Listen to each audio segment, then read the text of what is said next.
گل حسن کلمتی کی پیدائش 5 جولائی 1957 کو ملیر کے مسافاتی علاقے گڈھاب کے ایک گاؤں آجی ارزی گوٹ میں ہوا۔ گل حسن کلمتی نے SMS آرٹس کالج سے تعلیم حاصل کر کے کراچی یونیورسٹی سے جرنلزم میں ماسٹر کیا اور اس کے بعد سندھی ادب میں بھی ماسٹر کی ڈگری حاصل کی۔ گل حسن کلمتی کو بچپن سے ہی پڑھائی اور لکھنے کا شوق تھا۔ کالج میں انہوں نے سماج کی تبدیلی کے لیے سندھی ادبی سرکل قائم کیا اور کالج کی میگزین میں سندھی ادب پر لکھنا شروع کیا۔ گل حسن کلمتی کی سب سے بڑی پہچان ان کا عظیم تحقیقی کام ہے، جس کے تحت انہوں نے سندھ بالخصوص کراچی کی تاریخ پر بہت زیادہ معلومات اکٹھی کی۔ گل حسن کلمتی نے سسی پر کافی تحقیق کی۔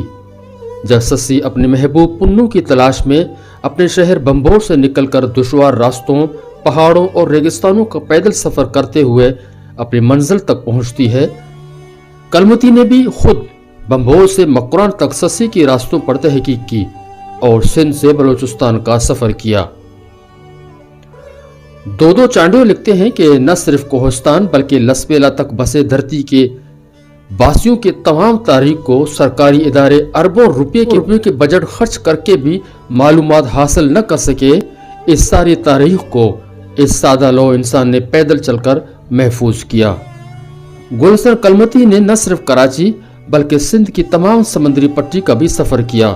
وہ ہنگلاج سے سسی کی قیام والی جگہ تک پہنچ کر اس جزیرے پر بھی گئے جہاں اطلاعات کے مطابق انگریزوں کے خلاف جنگ لڑنے والی سوریا بادشاہ کی لاش دفن ہے۔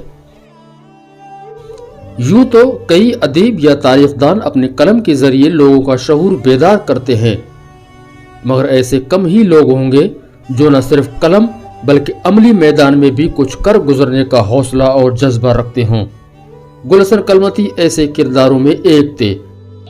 دوستو، جو قبرستان آپ دیکھ رہے ہیں یہ بیرا ٹاؤن کے اندر ہے۔ بہت پرانی قبریں ہیں، یہ 600-700 سال پرانی قبریں ہیں جو بنگو کی قبرستان کے حوالے سے یہاں مشہور ہیں، اور یہ چوکھٹی طرز تعمیر کی قبریں ہیں، اس دور کی یہ قبریں ہیں۔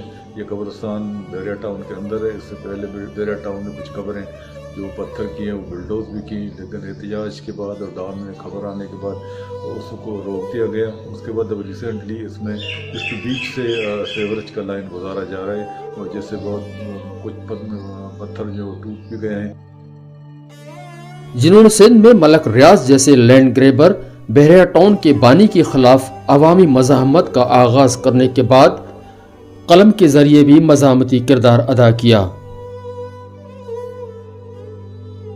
وہ اس مزدور کے ساتھ تھے جن پر جبر ظلم ہوتا ہوا ہو، مزدوروں کی تحریک میں بھی صف اول رہے۔ کامریڈ یوسف مستی خان، عثمان بلوچ، حفیظ بلوچ سمیت گل حسن کلمتی نے کئی احتجاجی مظاہرے بھی کیے، چاہے وہ بیرا ٹاؤن کے خلاف ہو یا ملیر ایکسپریس وے کا مسئلہ ہو۔ پہلے اس علاقے میں زراعت بہت اچھی ہوتی تھی، ہرے بھرے باغات تھے۔ جب سے ایکوافینا کمپنی بنی، پھر بحیرہ ٹاؤن بنا اور ملیر ایکسپریس وے تعمیر کیا گیا تو ہرا بھرا ملیر اپنی رونقیں چھوڑ گیا، لوگ دربدر ہو گئے، ماحولیاتی نقصان ہوا۔ ان تمام عوام دشمن منصوبوں کے خلاف انڈیجینس رائٹس شروع دن سے ہی تحریک میں رہا ہے۔ اس الائنس میں گل حسن کلمتی بھی ساتھ ساتھ رہے۔ گل حسن کلمتی جیسے کردار نایاب ہیں جنہوں نے تحقیقی و ادبی کام کے ساتھ دھرتی اور اس کے باسیوں کے حقوق کے لیے بھی بھرپور جدوجہد کی۔ وہ اپنی دھرتی سے وفاداری کا کھلا عملی مظاہرہ تھے۔ گل حسن کلمتی شہر کراچی کی زندہ انسائیکلوپیڈیا تھے۔ وہ اس شہر کے سچے عاشق تھے۔ ان میں کچھ کرنے کا جنون تھا، ایک نئی تاریخ رقم کرنی تھی، اور یہ سب انہوں نے اپنی مختصر زندگی میں کر کے دکھایا۔